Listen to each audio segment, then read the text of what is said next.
Howdy, y'all. Welcome back. Thank you for being here. To celebrate the milestone of 130,000 subscribers, I recently made my way to Washington, D.C., the capital of the United States of America. And what better way to begin my boots on the ground research in Washington than to discuss the Capitol building?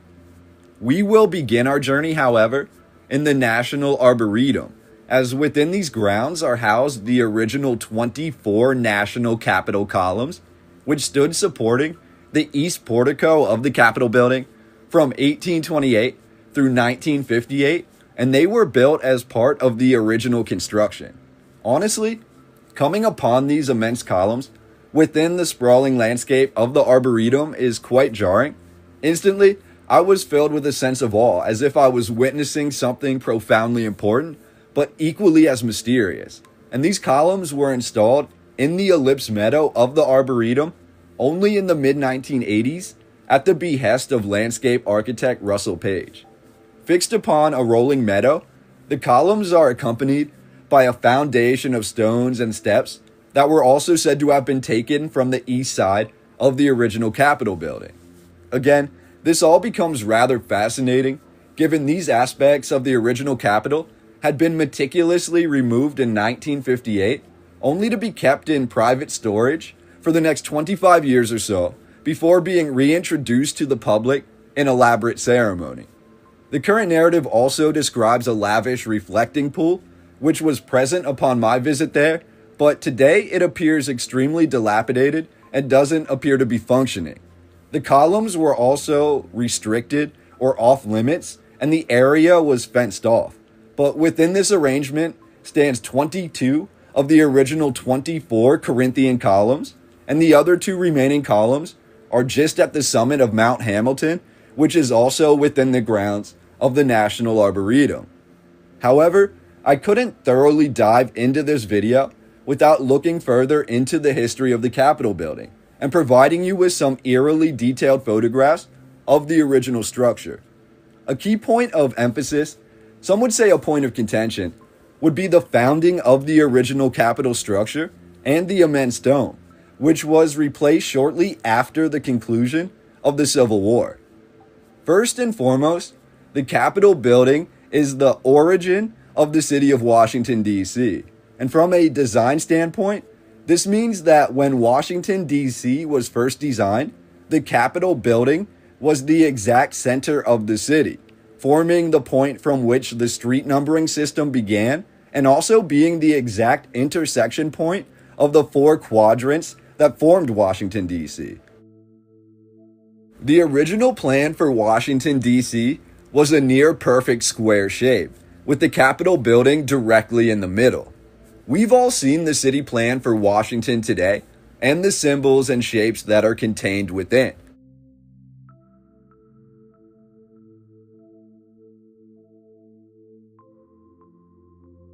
We've also discussed in great detail the history of the Susquehannock people, who were seemingly forced to migrate to Washington, D.C. long before it played a role in the American Revolution.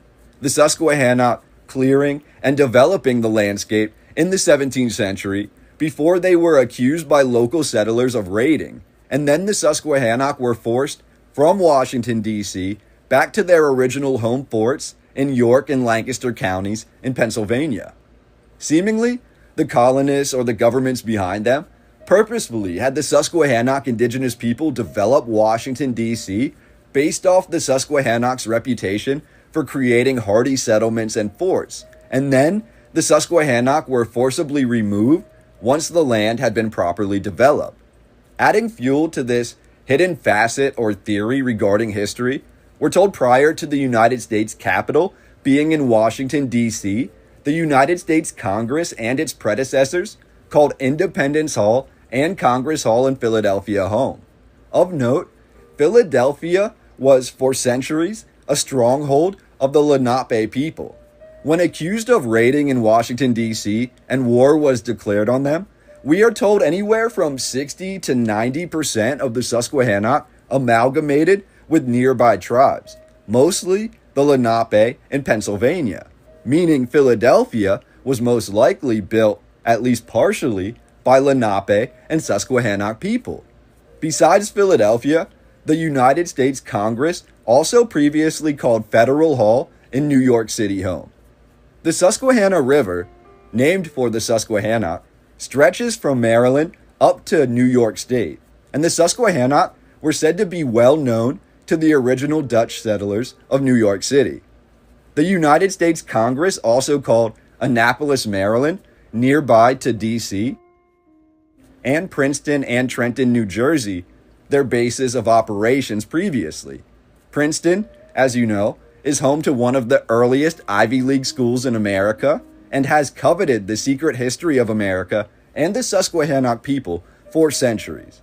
However, the final two locations that the United States Congress called their capital or their home prior to Washington, D.C., these that I haven't mentioned yet, might be the most revealing of all. Congress was said to have called both Lancaster, Pennsylvania, the historic home fort of the Susquehannock, and York, Pennsylvania, just miles upriver, home. York and Lancaster being named for the decisive families to battle in the War of the Roses in England, both York and Lancaster have histories directly tied to the very foundations of the Susquehannock people in Pennsylvania. We're told the Articles of Confederation, what many believe truly sparked or began the concept of the United States of America, was signed in York, Pennsylvania as well.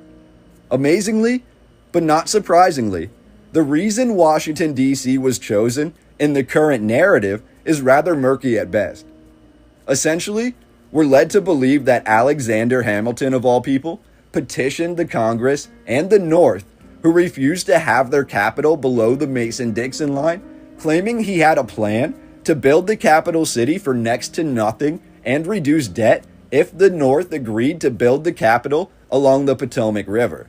It's almost as if Hamilton knew something that a majority of the world did not.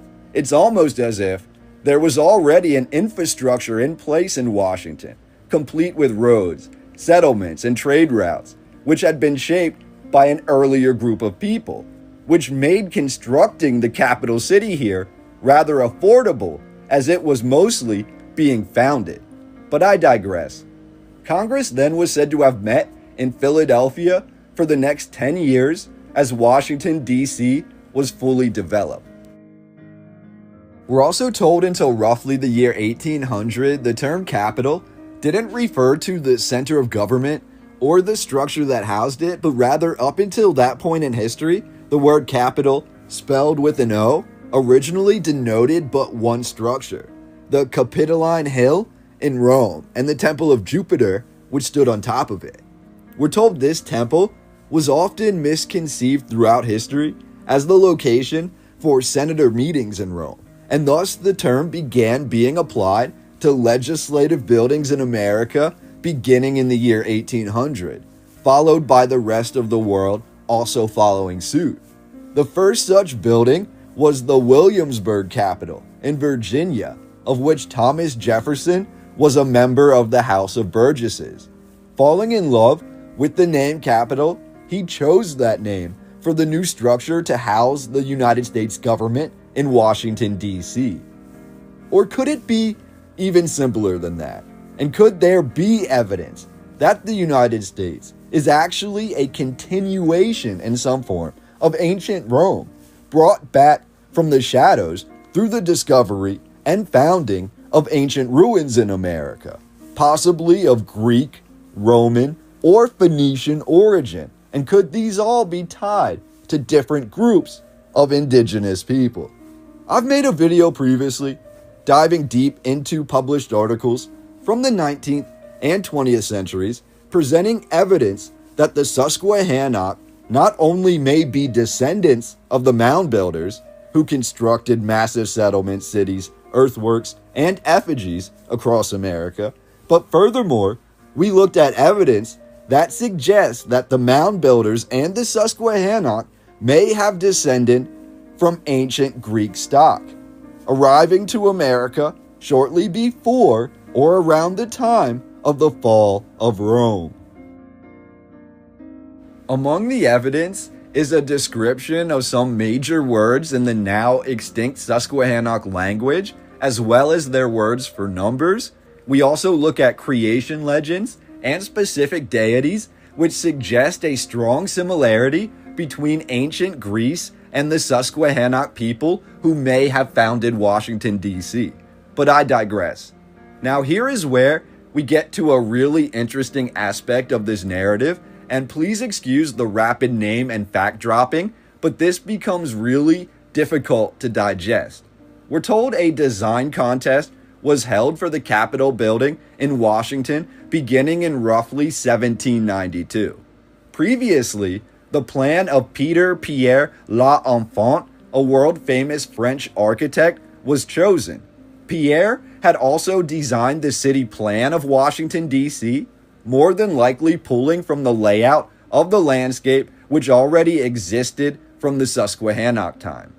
Capitol Hill, previously denoted as Jenkins Hill, was described by L'Enfant as an indigenous meeting site awaiting a massive monument, and this site was chosen for the location of the Capitol building and to be the center of the new Washington, D.C. city plan.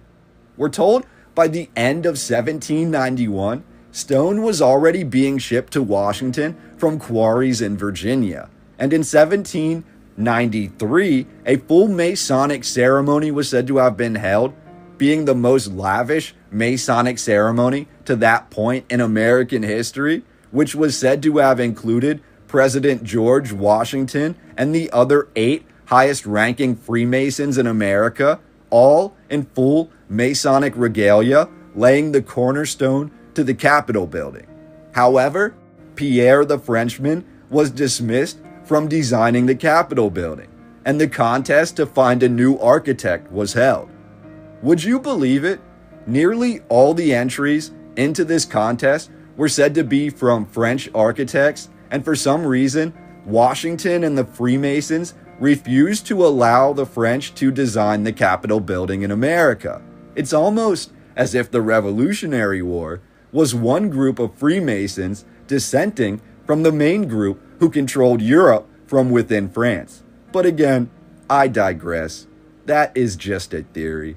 Remarkably, we're told an amateur architect from the Virgin Islands, an amateur meaning he did not have his own firm and had never designed anything substantial before, he was chosen as the new architect for the United States Capitol building. His name was William Thornton, and in 1793, he officially became the first architect of the Capitol. Remarkably, this untrained civilian Thornton would also go on to serve as the first ever superintendent of the U.S. Patent and Trademark Office. If that isn't a giant glaring red flag in this narrative, I'm not sure what else could be. We're also told by later that same year, 1793, Jefferson was again unhappy with designs for the Capitol, so he formed a 5-man team to refine the Capitol blueprints. A slew of different architects and teams were brought in from 1793 through the year 1800 to nitpick the design and to add further plausible deniability to this narrative. By 1800, the first session of Congress was held in the still incomplete structure, and by 1803, Benjamin Henry Latrobe was brought in as yet another official architect of the Capitol, further altering the original design. For several decades, beginning when the federal government moved to Washington in the fall of 1800, the Capitol building was used for Sunday religious services as well as for governmental functions.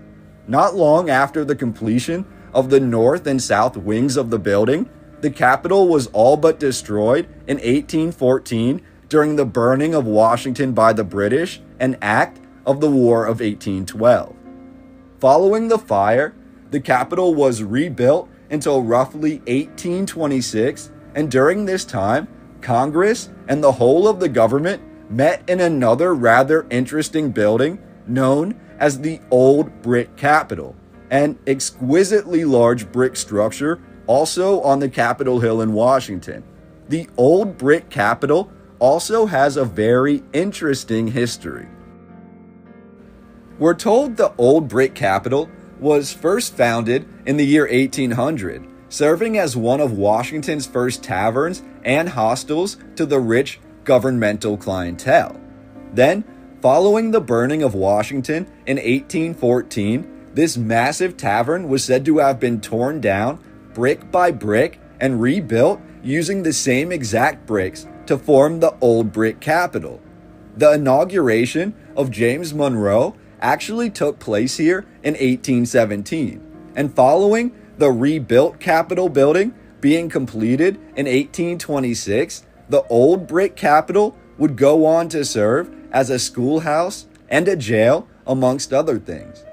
We're told by 1850 it was decided that the Capitol structure, again, only completed in 1826, was obsolete and needed to be replaced. Originally, again, this is most likely plausible deniability, but we're told the government sought to bring in construction labor from Europe. However, apparently, the American public outcried against this, and so the 1850 expansion of the Capitol building was said to have been completed by mostly slave labor under the supervision of Scottish Rite Freemasons. Could there truly have been such a cultural shift from 1850 through 1861 and the outbreak of the Civil War?